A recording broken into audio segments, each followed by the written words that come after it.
Assalamualaikum warahmatullahi wabarakatuh. Halo teman-teman, perkenalkan kami dari kelompok 12 yang akan memaparkan mengenai materi pengaruh kebudayaan India yang membawa agama Hindu dan Buddha.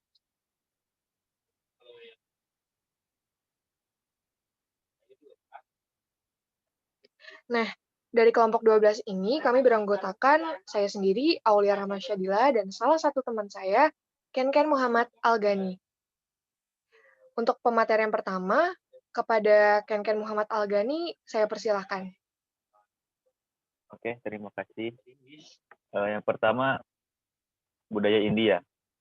Sebelum kebudayaan India, kita harus tahu dulu kebudayaan itu apa.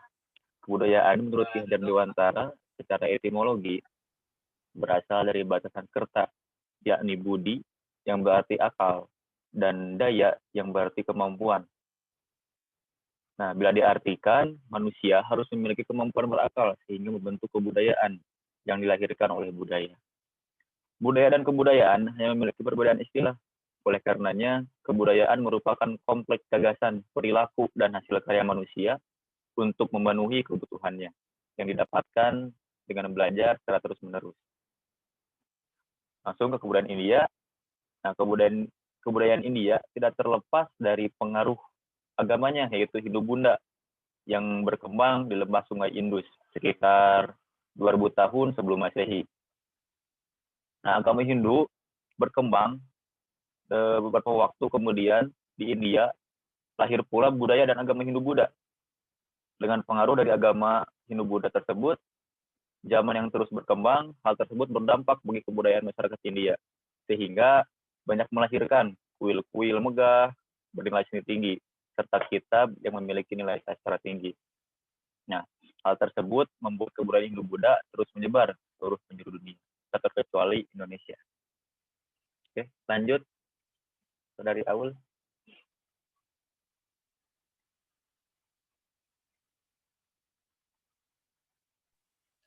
Baik, terima kasih Ken. Nah, saya akan menjelaskan mengenai awal masuk kebudayaan India, Hindu, Buddha ke Indonesia.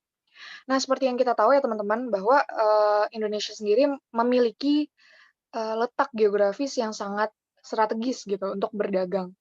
Nah, pada kesempatan kali ini, Indonesia juga menjadi incaran pedagang hampir di seluruh dunia. Nah, namun secara perlahan fokus dari si pedagang itu tidak hanya untuk berdagang saja, tapi juga untuk menyebarkan agama, terus memperluas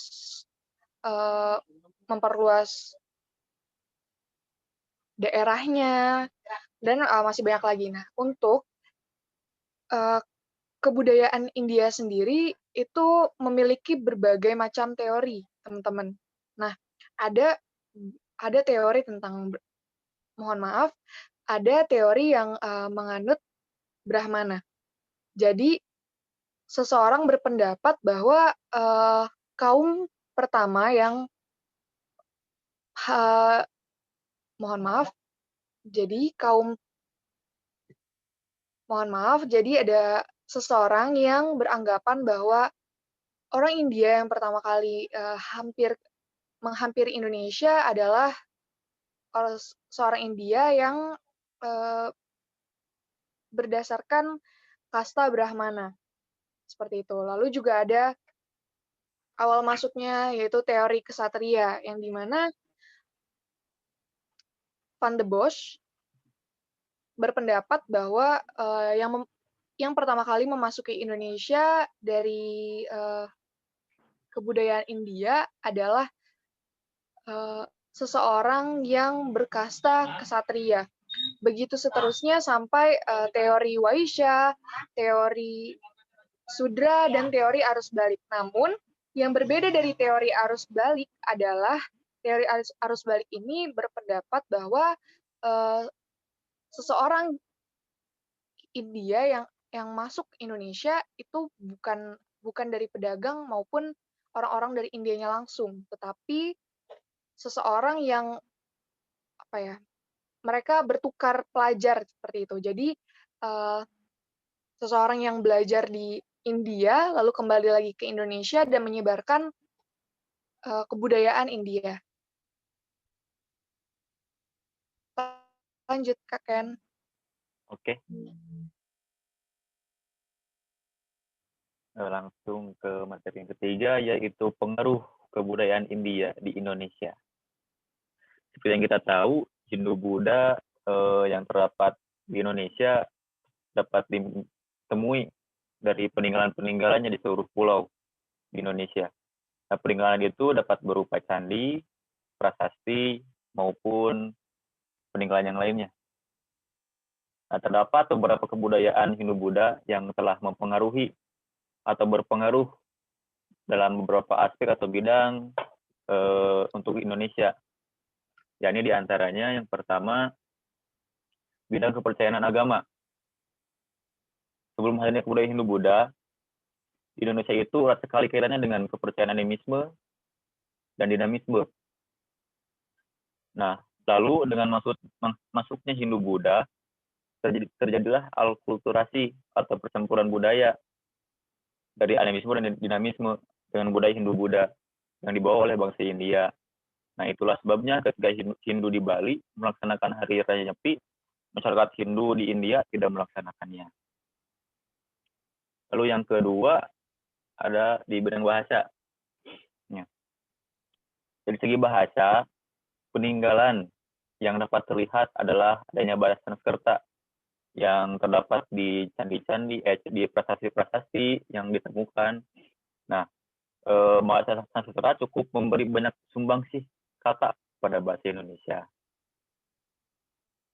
Lalu yang ketiga, di bidang politik.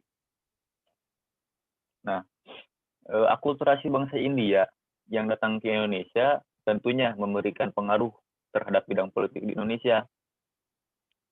Karena dengan kedatangan bangsa India, diklaim tidak hanya untuk penyebaran agama saja, tetapi memberikan wawasan terkait pemerintahan, khususnya di kerajaan-kerajaan.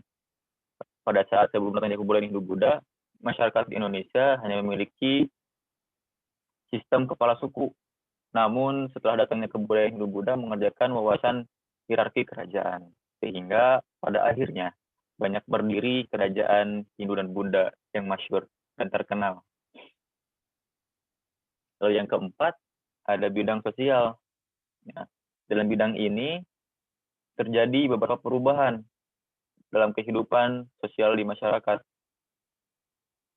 Hal tersebut dikarenakan masyarakat mengenal sistem kasta atau tingkatan dalam sosial. Kasta tersebut diantaranya adalah kasta Brahmana, Ksatria, Waisya, dan Sudra. Nah, sampai saat ini, masyarakat Hindu di Bali, daerah Bali, masih menggunakan tingkat sosial tersebut dalam bidang sosial. Serta penetapan hukuman orang yang bermasalah juga merupakan pengaruh dari kebudayaan India di Indonesia. Lalu yang kelima, yaitu sistem pengetahuan. Pencampuran dua budaya atau akulturasi juga memiliki pengaruh terhadap sistem pengetahuan. Hal ini dapat terlihat dari perhitungan tahun Saka yang mana juga memiliki perhitungan tahun 365 hari. Namun terdapat beberapa perbedaan, yaitu tahun Saka dengan Masehi adalah 78 tahun. Contohnya, ketika tahun Saka 500, maka tahun Masehinya adalah 578 Masehi. Lalu yang keenam, di bidang teknologi. Nah, pengaruh pengetahuan teknologi pada masyarakat yang tinggi, hal tersebut dapat terlihat dari bangunan Candi Borobudur di Indonesia, yaitu peninggalan Kerajaan Mataram yang menjadi salah satu keajaiban dunia. Nah, pada saat itu, masyarakat telah membuktikan bahwa sudah memiliki ilmu dan teknologi yang mumpuni. Kemudian yang ketujuh, yaitu di bidang kesenian. Nah, dalam kesenian ini terdapat akulturasi yang cukup banyak. Hal tersebut terletak pada bidang kesenian seni rupa, ukir, sastra, bangunan, serta pertunjukan. Contohnya dalam seni rupa dan ukir yaitu pada relief-relief candi yang memiliki arti penggambaran dari perjalanan hidup masyarakat kala itu. Lalu sastra, contohnya itu kitab-kitab pada zaman itu yang memiliki nilai sastra tinggi. Tidak hanya kitab maupun buku, seni sastra juga terdapat pada puisi serta prosa. Nah, dalam beberapa tambang Jawa kuno juga. Lalu seni bangunannya. Dari seni bangunan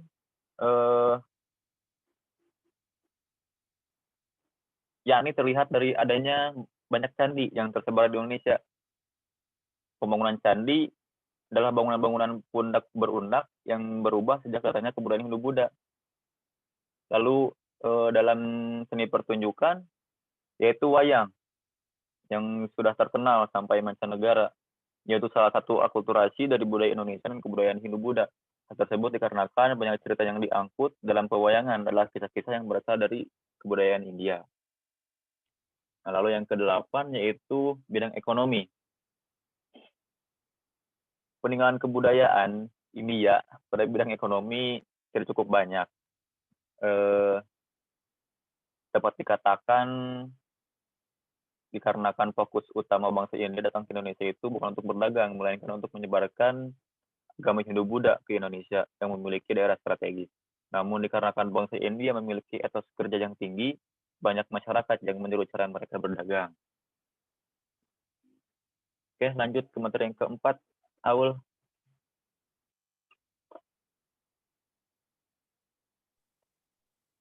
Baik, terima kasih Kak Ken. Pematerian keempat ini perkembangan kebudayaan India di Indonesia. Perkembangan kebudayaan Hindu. Nah, perkembangan kebudayaan India ini di Indonesia dimulai sejak berdirinya kerajaan Hindu pertama, yakni Kerajaan Kutai. Nah, dimulai dari sana, mulailah berkembang kebudayaan Hindu, seperti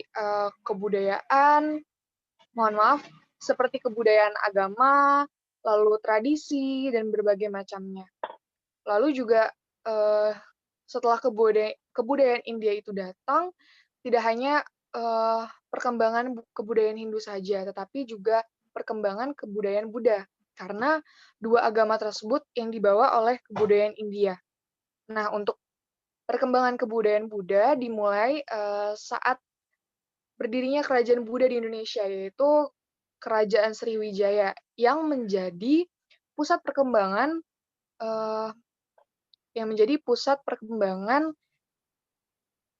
agama Buddha di Asia Tenggara. Lanjut, Kak Ken. Lalu sampai di akhir yaitu kesimpulan. Nah, Indonesia tidak dapat terlepas dari yang namanya sejarah. Karena salah satunya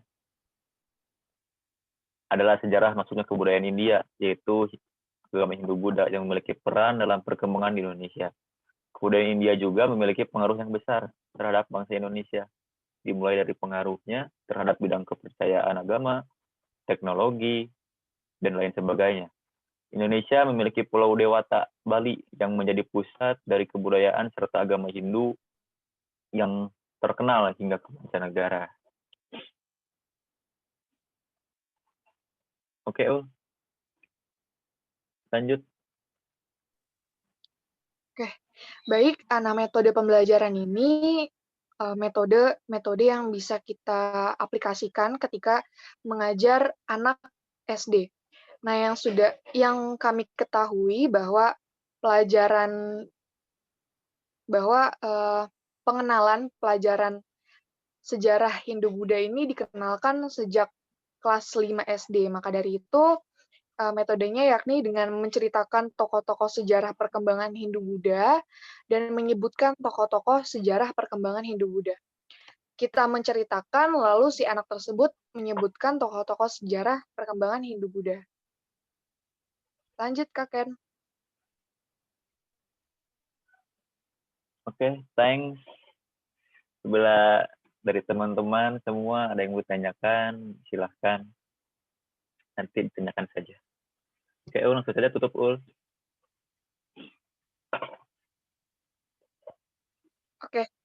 Oke, baik. Terima kasih semuanya. Semoga pematerian dari kami dapat memberi wawasan baru terhadap kami juga dan teman-teman. Amin. Jika ada pertanyaan, boleh ditulis, lalu nanti akan disampaikan saat forum diskusi. Terima kasih. Wassalamualaikum warahmatullahi Warahmatullahi wabarakatuh. wabarakatuh.